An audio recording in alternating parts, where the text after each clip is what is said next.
Supreme court ने चंडीगढ़ के mayor के नतीजे को बदल दिया है। पहले बीजेपी के नेता अनिल मसीह ने खुद 8 वोट खराब करके बीजेपी के कैंडिडेट को जिता दिया था, जबकि वहां कांग्रेस और आम आदमी पार्टी का गठबंधन था। उस हिसाब से जीत होनी चाहिए थी। वोट ज्यादा जो है, लगभग 19 वोट जो है वो आम आदमी पार्टी और कांग्रेस की थी। 16 वोट था बीजेपी के पास। आरओ रिटर्निंग ऑफिसर अनिल मसीह, जो अल्पसंख्यक मोर्चा का अध्यक्ष था, उसको पहले तो रिटर्निंग अधिकारी बनाया गया। उसने 8 वोट आम आदमी पार्टी के क्रॉस कर दिए, खराब कर दिए और विजेता घोषित कर दिया बीजेपी के मेयर को। लेकिन ये तो चंडीगढ़ के मेयर का मसला है और सुप्रीम कोर्ट ने इस मामले को संज्ञान लिया। पहले आरओ को बुलवाया, चूंकि सब कुछ कैमरे में कैद था। उसके बाद आज वोट मिलवाया और उसको जाकर उन्होंने घोषित कर दिया। लेकिन सोचिए, कोई टीवी, अखबार, चैनल इस बात को नहीं समझा के बता रहा है। मैं पूरा मामला समझाता हूं। चंडीगढ़ में मेयर का चुनाव था। कांग्रेस और आम आदमी पार्टी ने गठबंधन किया। उस हिसाब से उनके वोट हो रहे थे 19। बीजेपी के पास था मात्र 16 वोट। अकाली दल को मिला के वोटिंग हुई। पहले तो वहां के सरकारी रिटर्निंग ऑफिसर ने, जो चुनाव आयोग के अधिकारी थे, वो 2 बार बीमार हो गए। उस वजह से चुनाव कैंसिल कर दिया गया क्योंकि बीजेपी हार रही थी। उसके बाद नतीजा ये प्लानिंग की गई कि आरओ, जो रिटर्निंग ऑफिसर है, वो किसी दूसरे को बनाया जाए। तो चुनाव आयोग ने एक बीजेपी के नेता को ही आरओ बना दिया। आरओ बनने के बाद उस शख्स ने 8 वोट को खराब कर दिया और बीजेपी को घोषित कर दिया। और अब सुप्रीम कोर्ट ने उस पर फुर्ती दिखाते हुए मामला सुप्रीम कोर्ट में गया। सब कुछ कैमरे में कैद था। जस्टिस डीवाई चंद्रचूड़ ने उसको फाइल मंगवा लिया, वोट मंगवा लिए। 35 वोट गिरे थे, वहां वोट मंगवा लिया, वोट पर दिखा। लेकिन ये तो वो मसला है जो वोट पर दिखा। लेकिन आप सोचिए, जो पार्टी मेयर के चुनाव में पोस्टल बैलेट 35 वोट गिरे, उसमें भी गड़बड़ी कर सकती है, तो सीएम पीएम में क्या नहीं करेगा। तो क्या सुप्रीम कोर्ट नाखून बनाकर शहीद बन रही है? सवाल है कि जिस पार्टी पर इतना बड़ा आरोप लग चुका है, सुप्रीम कोर्ट ने दोषी साबित कर दिया, वही बीजेपी चुनाव आयोग की नियुक्ति अपने हिसाब से करेगी। प्रधानमंत्री नरेंद्र मोदी और एक कैबिनेट मिनिस्टर होंगे जो चुनाव आयोग की, मैं इलेक्शन कमीशन की बात कह रहा हूं, नियुक्ति करेंगे। उसमें विपक्ष के नेता होंगे, लेकिन उनके वोट की कोई ताकत नहीं होगी। पहले सुप्रीम कोर्ट के जज थे, उनको बाहर निकाल दिया गया है। अब सवाल यह है कि वही सुप्रीम कोर्ट, जिस सुप्रीम कोर्ट ने कहा कि ईवीएम जो है वो ट्रांसपेरेंट नहीं है, भरोसेमंद नहीं है, उसमें वीवीपैट लगाया जाए। जब वीवीपैट लग गया तो उसी सुप्रीम कोर्ट में याचिका है कि भैया वीवीपैट की गिनती हो, लोगों को वो पर्ची मिले, लोग उसको बॉक्स में डाले, वोट करवाइए ईवीएम से, लेकिन वीवीपैट की काउंटिंग हो। तो क्या सुप्रीम कोर्ट ये करेगा या नाखून कटाकर शहीद कहा जा रहा है? नमस्कार, मैं शंभू कुमार सिंह और आप देख रहे हैं नेशनल दस्तक। प्रधानमंत्री मोदी की मुश्किल तो बढ़ रही है, अमित शाह की मुश्किल बढ़ रही है, बीजेपी की मुश्किल बढ़ रही है। लेकिन सोचिए, टीवी, अखबार अभी भी इस खबर को ऐसे नहीं बता रहा है जैसे मैंने आपको समझा के बताया कि ये बेईमानी किस तरह से की गई। पहले तो चुनाव आयोग की बेईमानी इसमें आ गई, जिसके 2 अधिकारी बार बार झूठ मूठ के बीमार हो गए और उसने बाद में बीजेपी के नेता को ही रिटर्निंग ऑफिसर बना दिया। अब सोचिए कि एक मेयर के चुनाव में जीतने के लिए इतना नीचे हद तक कॉन्स्पिरेसी हो सकता है, गिरा जा सकता है, इस तरह की साजिश हो सकती है कि 2 बार बीमार हो जाओ, फिर बीजेपी नेता को रिटर्निंग ऑफिसर बना दो, फिर 8 वोट कैंसिल कर दो। उतना ही नहीं, जब सुप्रीम कोर्ट ने संज्ञान लिया और उस समय के रिटर्निंग ऑफिसर को नोटिस जारी कर दिया, तब वहां के मेयर ने इस्तीफा दे दिया। उसके बाद बीजेपी ने 3 आम आदमी पार्टी के पार्षदों को अपने पाले में मिला लिया।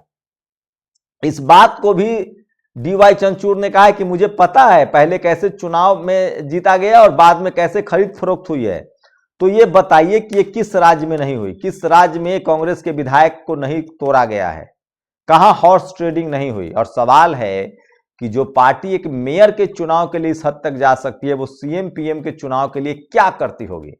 अब भी आपको लगता है कि जो बहुजन समाज के लोग ईवीएम का मुद्दा उठाते हैं वो गलत है, वो गड़बड़ है? इसके पीछे जिम्मेदार कौन है? मैं इसीलिए कह रहा हूं, इस देश में जब तक पोस्टल बैलेट से चुनाव ना हो, उसके बाद ही मैं कह रहा हूं, सोचिए, तो पोस्टल बैलेट से चुनाव हुआ था तो इस तरह की कॉन्स्पिरेसी हुई। आप सोचिए, ईवीएम के चुनाव करवाने वाले लोग क्या क्या कॉन्स्पिरेसी नहीं करते होंगे। लेकिन 2 बड़े फैसले सुप्रीम कोर्ट से जो आए हैं, उसने बीजेपी के हाथ पांव फुला दिए हैं।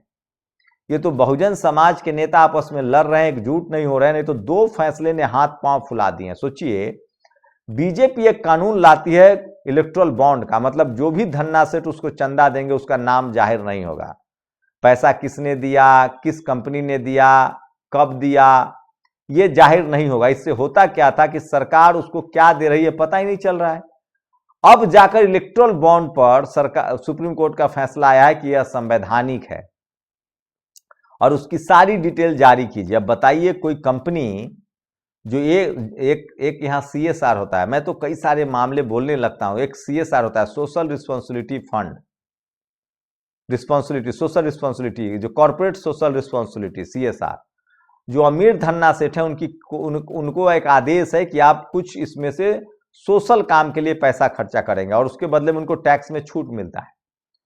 उस पैसे को वो लोग खर्च नहीं करता। सोचिए, ये लोग बिना लालच के, बिना फायदे के इन तमाम पार्टियों को चंदा देता होगा। और अगर ये चंदा देते हैं तो BSP को क्यों नहीं देते हैं, RJD को क्यों नहीं देते हैं, JDU को क्यों नहीं देते हैं, ये सिर्फ सवर्ण दलों को ही क्यों देते हैं, BJP को, फिर कांग्रेस को, फिर ममता को, फिर नवीन पटनायक को। इस पर भी अब रोक लगाई गई, लेकिन सवाल है कि वो लिस्ट जारी होनी चाहिए कि किन किन कंपनियों ने BJP को चंदा दिया, सरकार को चंदा दिया। उससे सबसे, और ये जो खबर है, सोचिए टीवी अखबार इसको रोक रहा है, इसको बिल्कुल नहीं कह रहा है, ऐसे समझा के नहीं बता रहा है, लेकिन सोशल मीडिया पर जन सैलाब आया हुआ है और ये खबर आपको लगता है कि अब रुक जाएगी। पूरे देश में ये खबर फैल चुकी है और 2024 चुनाव से ठीक एन पहले जिस तरह से सुप्रीम कोर्ट ने अपनी रीढ़ थोड़ी सीधी की है, चाहे वो इलेक्ट्रल बॉन्ड हो, चाहे ये चंडीगढ़ मेयर का फैसला हो, अगर इसी तरह का फैसला वीवीपैट पर आ जाए तो क्या कहना। सोचिए, अभी भी लगातार प्राचा, भानु प्रताप, राजेंद्र पाल गौतम लग रहे हैं। बावन मिश्राम कह रहे हैं कि चुनाव अगर ईवीएम से ही करवाना है तो वीवीपैट की पर्ची जो निकलती है वो पर्ची मिले जनता को। सोचिए, पिछले चुनाव में 4 लाख वीवीपैट की मशीनें खराब थी। आप कल्पना कर सकते हैं इस देश में किस तरह से लोकतंत्र का मजाक उड़ा दिया गया। और ये सब कांग्रेस का पाप है।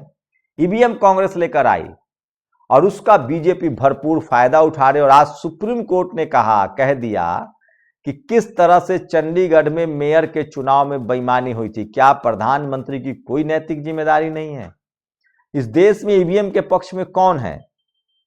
जो बीजेपी के समर्थक है। खुद बीजेपी ईवीएम के खिलाफ थी जब वो सत्ता से बाहर थी और कांग्रेस सत्ता में थी।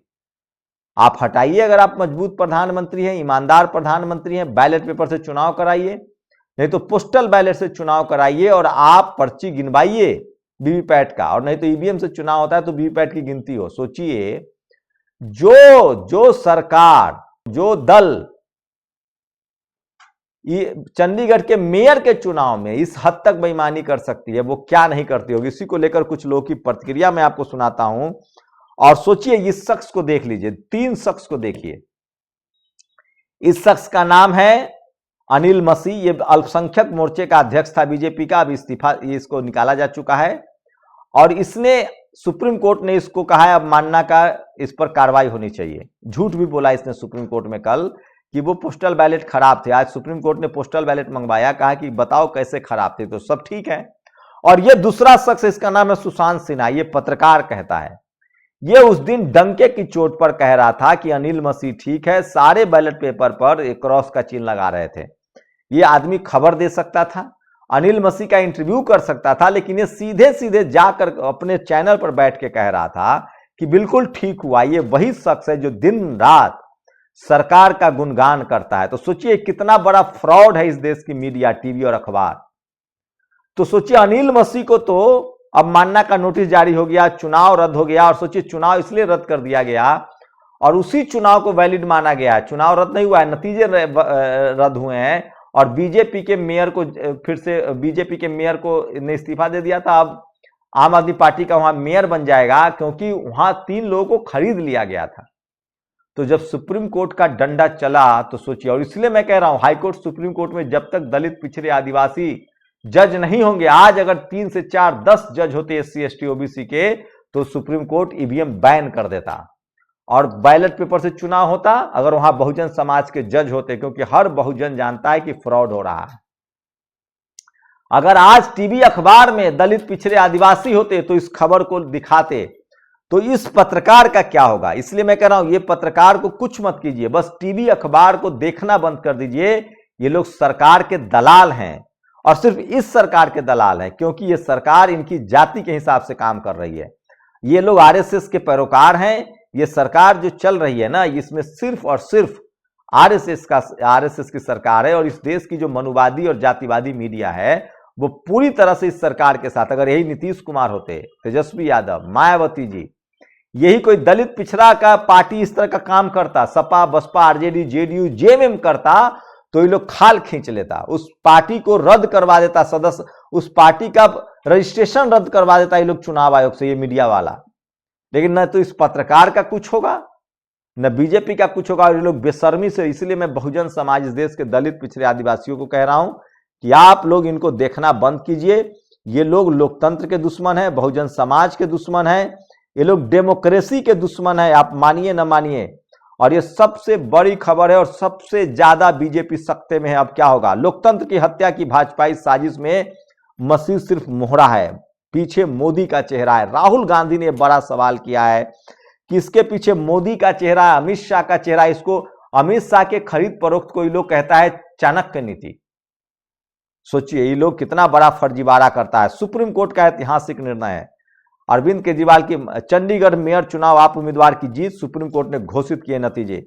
यह फैसला 2024 के लिए एक बड़ी नजीर है और लोकसभा चुनाव की सूरत बदल देगी। बीजेपी कहीं मुंह दिखाने लायक नहीं रहेगी।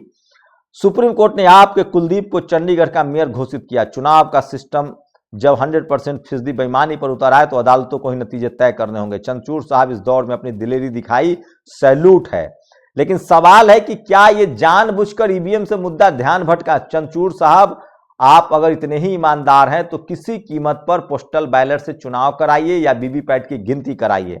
तीसरा टर्म सत्ता भोग के लिए नहीं मांग रहा। अभी रेलवे कोच के टॉयलेट के मग्गे बच गए हैं, उन पर भी फोटो नहीं छपी है। प्रधानमंत्री नरेंद्र मोदी पर इस तरह के तंज किए जा रहे हैं। लेकिन मेरा सवाल है आज, सब आप लोग बताइए कि क्या कोई टीवी अखबार इस खबर को दिखा रहा है? मैं इसलिए कह रहा हूं सोशल मीडिया ही सच्चा मीडिया है, सोशल मीडिया ही बहुजन मीडिया है। तो सोचिए बीजेपी, सवाल वही है कि बीजेपी जब एक मेयर के चुनाव के लिए इतना नीचे गिर सकती है, इस तरह की कॉन्स्पिरेसी हो सकती है, तो आप कल्पना कीजिए कि ये लोग सीएम पीएम बनने के लिए किस तरह की कोशिश करते होंगे। और क्या इससे सवाल नहीं उठता है कि बीजेपी ने अब तक जो भी चुनाव जीता है उसमें ईवीएम में गड़बड़ी की है? क्या यह सवाल नहीं उठता है जब आपने मेयर के चुनाव में इतनी बड़ी धोखाधड़ी की तो आप ईवीएम सेट करते हैं, लोगों का वोटर लिस्ट से नाम कटवाते हैं? ये सबसे बड़ी खबर है जो सोशल मीडिया पर उठ रहा है। और राहुल गांधी ने कहा है कि किसी भी की इसके पीछे मोदी, और ये गुनहगार अपना गुनाह कबूल कर चुका है, लेकिन गुनहगार को बेगुनाह बताने वाला ये पत्तलकार कब माफी मांगेगा? अनिल मसीह का मसीहा चुप क्यों है? सोचिए ये सुशांत सिन्हा है, ये घोर जातिवादी मनुवादी आदमी है और इसी तरह का सारा टीवी और अखबार है। इनसे सावधान रहिए, नहीं तो ये दलित पिछड़े आदिवासी किसान अल्पसंख्यक और इस देश के संविधान को खत्म कर देंगे। देश की सबसे बड़ी दुर्दशा के लिए अगर कोई जिम्मेदार है तो वो नरेंद्र मोदी नहीं है, ये प्रधानमंत्री नहीं है, बीजेपी नहीं है, देश का टीवी अखबार है। अनिल मसीह ने आज सुप्रीम कोर्ट में कहा कि हाँ, मैंने बैलेट पेपर पर क्रॉस मार्क किया था। इस व्यक्ति ने लोकतंत्र की हत्या की थी, मगर अब उससे भी चिंता की बात है कि नोएडा में बैठे हुए कथित पत्रकार लोकतंत्र की हत्या को जस्टिफाई कर रहे थे। आपको याद होगा उस वक्त सुशांत सिन्हा ने उस अलग तरीके से जस्टिफाई करने की कोशिश की थी। वह व्यक्ति मार्क नहीं बल्कि कुछ और कह रहा था। लोकतंत्र की हत्या में अनिल मसीह जैसे लोग अकेले नहीं हैं। याद रखिए, इस देश की दुर्दशा के लिए अगर कोई जिम्मेदार है तो वो टीवी और अखबार है जो अभी भी इस खबर को नहीं बता रहा है। पहले लोकतंत्र की हत्या हुई, फिर जब उससे असफल होते दिखाई देने लगे तो उन्होंने लोकतंत्र को हाईजेक करने की तैयारी कर ली थी, मगर सीजीआई चंद्रचूड़ ने उसके हर प्लान के खाक में मिला दिया। भाजपा ने आपके 3 पार्षद बीजेपी में शामिल करवा लिए थे क्योंकि उन्होंने सोचा था कि सुप्रीम कोर्ट दोबारा इलेक्शन करने को कहेगा, जिससे कि उनके पास पूर्ण बहुमत हो जाएगा और वो जीत जाएंगे। मगर चंद्रचूड़ ने उन्हीं वोटों की गिनती के हिसाब से मेयर चुनने के आदेश दिया। ये ऐतिहासिक फैसला है सुप्रीम कोर्ट का और डीवाई चंद्रचूड़ ने ऐतिहासिक ताकत दिखाई है। और सोचिए, हम आदेश देंगे कि 8 वोट कुलदीप कुमार के पक्ष में काउंट किए जाए और बाद में रिजल्ट घोषित किए जाए। अगर ये ना होता तो फिर से बीजेपी का मेयर बन जाता, क्योंकि उनके लोगों को खरीद लिया गया। इसी तरह से 8 अमान्य वोट कांग्रेस और आपके पक्ष में गिने जाए तो सुप्रीम कोर्ट ने जितनी दिलेरी और हिम्मत दिखाई है, क्या ये ईवीएम पर दिखाएंगे? सभी को यह वीडियो देखने दो, कोर्ट का भी मनोरंजन होना चाहिए।